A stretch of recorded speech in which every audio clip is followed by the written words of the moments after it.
Do you know what's scary? Some people will spend their entire life working and still die broke.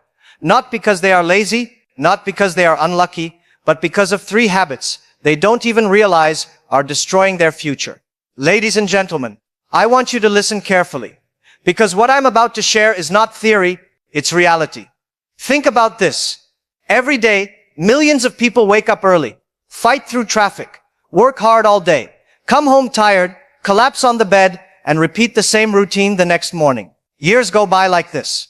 Yet when you look at their bank account, when you ask them about savings, when you ask them about investments, the answer is almost always the same: nothing. They worked, but they stayed poor. And the question is, why? Let me tell you a story. A man once told me, if only I had more money, my life would change. But the truth is, even if you gave him more, he would lose it. You know why? Because poor habits will always defeat good luck. That's why lottery winners go broke. That's why people who inherit money end up with nothing.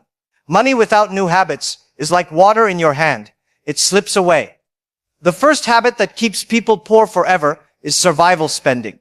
Have you noticed how people think? They say, I'll just get through this month, salary comes, and before the weekend's gone. Rent, food, bills, a few small luxuries, maybe a dinner outside, maybe a new phone they don't really need, and back to zero. Month after month, year after year. And then they say, I don't have the chance to grow. But the truth is, they are not planting anything. They are eating the seed. I know this because I lived it. There was a time I stood outside offices, desperate for a job, rejected again and again.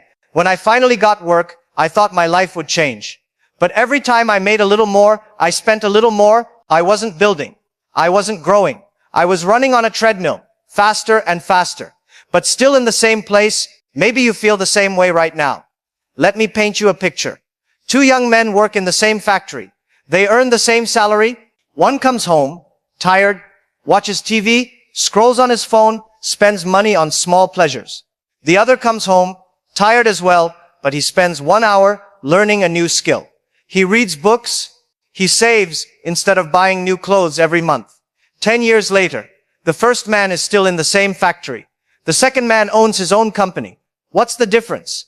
Not luck, not family, not intelligence, just habits. Here's the painful truth. Poor people stay poor because survival thinking never allows growth. When all you think about is, how do I make it through today? You never ask, how do I build for tomorrow?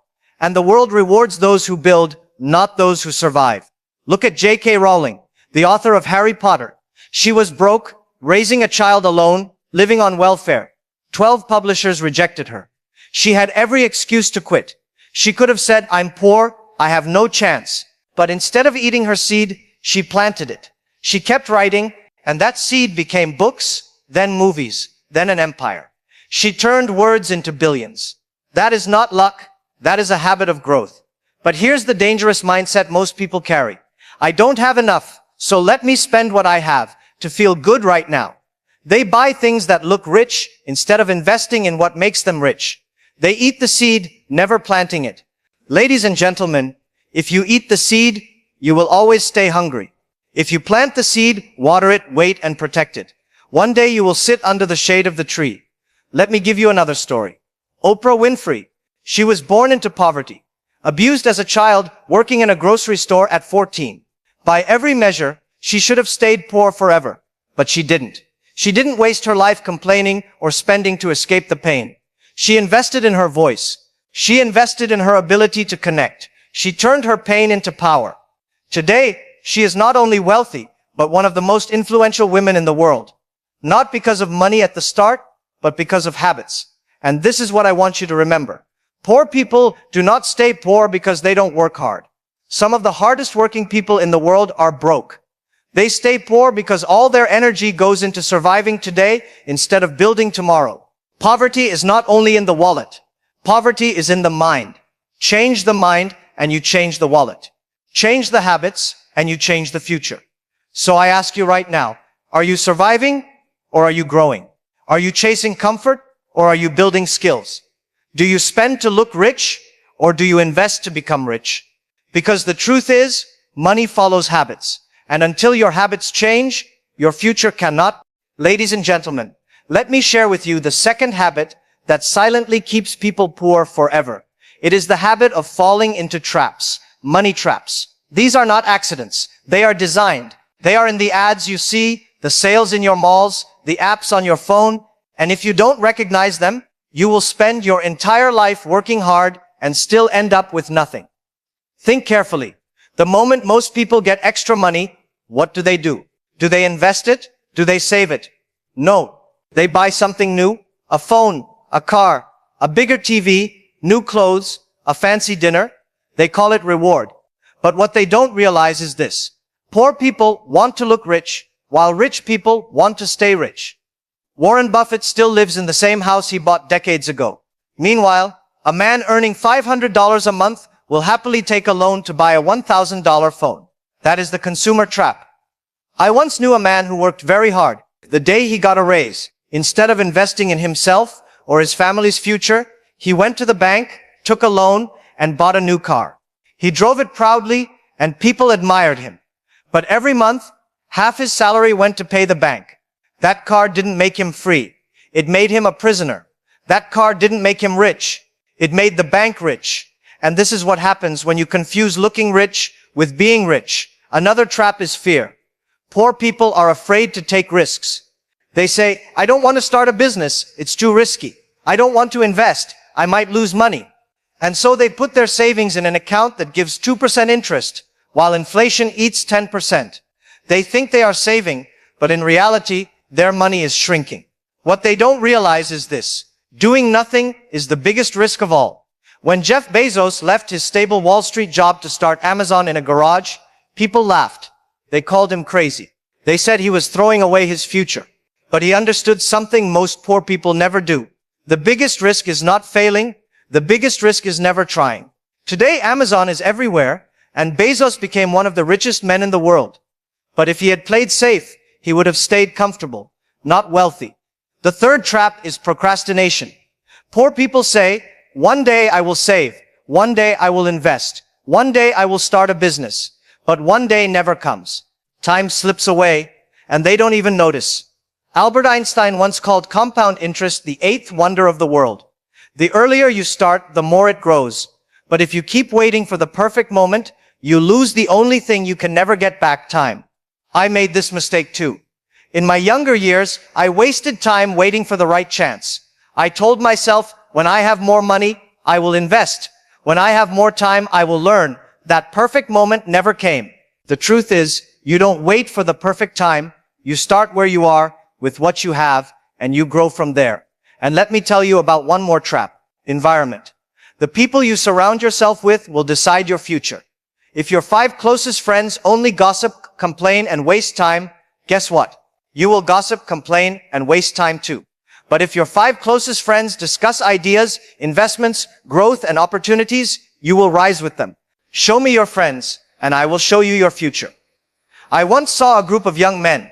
Some of them spent every night drinking, partying, wasting time. The others spent their nights building small businesses, learning skills, teaching each other. 10 years later, the first group is still in the same place. The second group is running companies. The environment shaped them. The environment pushed them. And this is why, if you want to change your life, you must first change your circle. Ladies and gentlemen, these traps, consumerism, fear, procrastination, and environment are silent thieves. They don't steal your money all at once. They steal your future slowly while you think you are just living life. And unless you recognize and break free from these traps, money will always control you, instead of you controlling money. Ladies and gentlemen, let me now take you to the third habit. And this one is perhaps the most dangerous of all. It is the habit of blaming. Poor people always find someone else to blame for their situation. They blame the government. They blame their boss. They blame the economy. They blame their family. But they never look in the mirror. Do you know what I've noticed? Whenever life is hard, the easiest thing to do is to point a finger. If only my boss paid me more, I would be rich. If only the government gave me support, I would succeed. If only my parents were wealthier, I would have a better start. This way of thinking may give you comfort, but it will never give you progress. Because the moment you blame, you give away your power. I once met a young man who told me, I can't succeed because my father didn't leave me any money. I told him, that's why you have to succeed, so that your children never say the same about you. Every generation has two choices, to pass down excuses or to pass down opportunities. Poor people pass down excuses. Rich people pass down opportunities. Another side of blaming is complaining. Poor people complain all the time.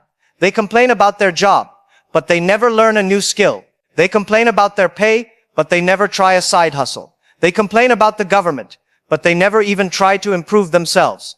Complaining is addictive. It makes you feel like you are doing something, but in reality, you are doing nothing. Think about it. Have you ever seen someone complain their way into success? Never. The more time you spend complaining, the less time you have for action. Action creates results. Complaining creates nothing. Let me tell you a story. There were two shopkeepers. Both had the same problem. Their street had very little traffic. One of them complained every day. The government doesn't care. The city doesn't support us. Customers never come. He sat in his shop, waiting for change. The other one said, if people don't come to me, I will go to them. He started delivering goods to nearby homes. He told his friends, if you buy from me, I will bring it to your door. Slowly, people began to trust him. His business grew.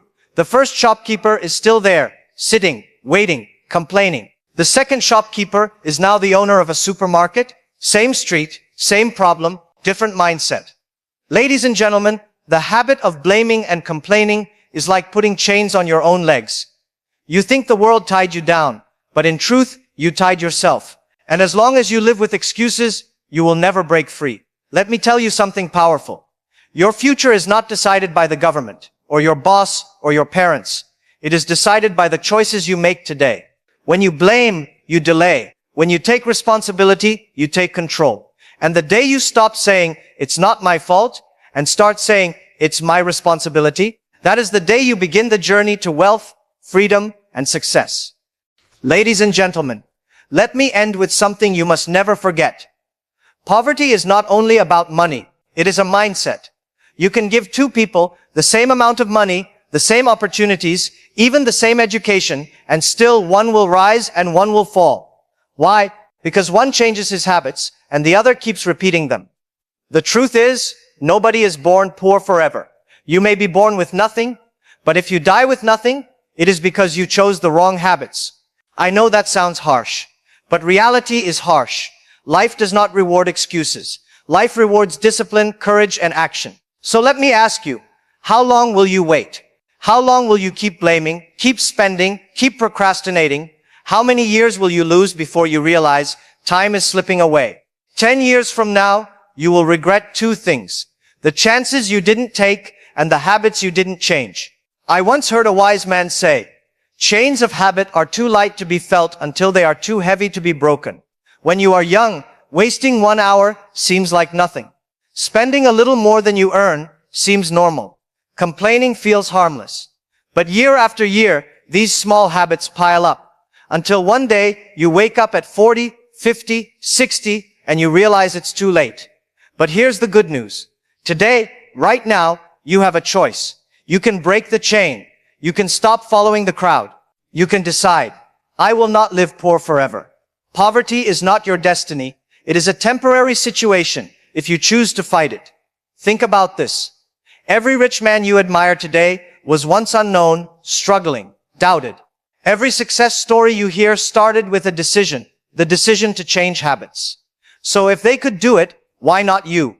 Ladies and gentlemen, you must remember, success is not built in one day, but it is built daily. Your habits are your future. Change your habits, and you will change your life.